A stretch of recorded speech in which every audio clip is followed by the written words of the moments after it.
ദേശീയപാതയുടെ ആദ്യ റീച്ചിന്റെ ഉദ്ഘാടന ചടങ്ങിൽ നിന്ന് പൊതുമരാമത്ത് വകുപ്പിനെയും മന്ത്രിയെയും ഒഴിവാക്കിയത് വിചിത്രമാണ്.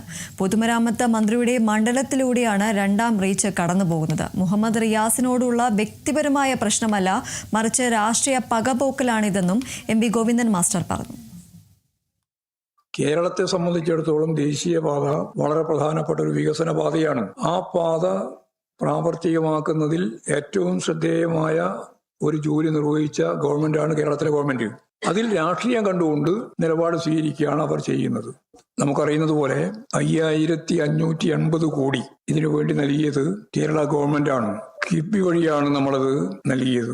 യഥാർത്ഥത്തിൽ ഈ 5580 കോടി നൽകിയപ്പോ ഇതിനെ കേരളത്തിന്റെ കടമെടുപ്പ് പരിധിയിൽ നിന്ന് കേന്ദ്രം വെട്ടിക്കുറച്ചു. സത്യം പറഞ്ഞാൽ ഇതാണ് കേരളം ഏറ്റെടുക്കേണ്ടി വന്ന ഏറ്റവും പ്രധാനപ്പെട്ട ഉത്തരവാദിത്വം. ഇന്ന് ഉദ്ഘാടനം ചെയ്യാൻ പോകുന്ന നാഷണൽ ഹൈവേയുടെ 2 റീച്ചുകൾ ഉൾപ്പെടെ മുഴുവൻ റീച്ചും നിർമ്മിക്കാൻ നമുക്ക് സാധിച്ചത്.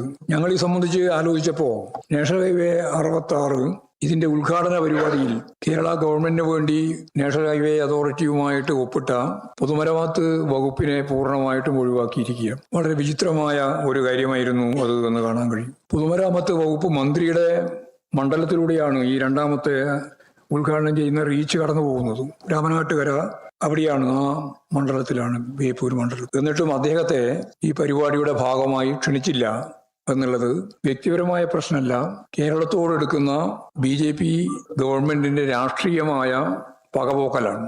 പാചകവാത വിതരണം രാജ്യത്താകെ വലിയ പ്രതിസന്ധിയിലായിരിക്കുന്നു എന്നുള്ളതാണ്. ഹോട്ടലുകളിലും വീടുകളിലും ക്ഷാമം ബാധിച്ചിരിക്കുകയാണ്. യുദ്ധം അടുക്കളയെ പോലും ബാധിച്ചിട്ടുണ്ട്. കേന്ദ്ര ഗവൺമെന്റ് ഇത്തരമൊരു സാഹചര്യത്തെ മുൻകൂട്ടി മനസ്സിലാക്കി ആവശ്യമായ നിലപാടുകൾ സ്വീകരിക്കുന്നതിൽ വലിയ വീഴ്ചയാണ് സംഭവിച്ചിട്ടുള്ളത്.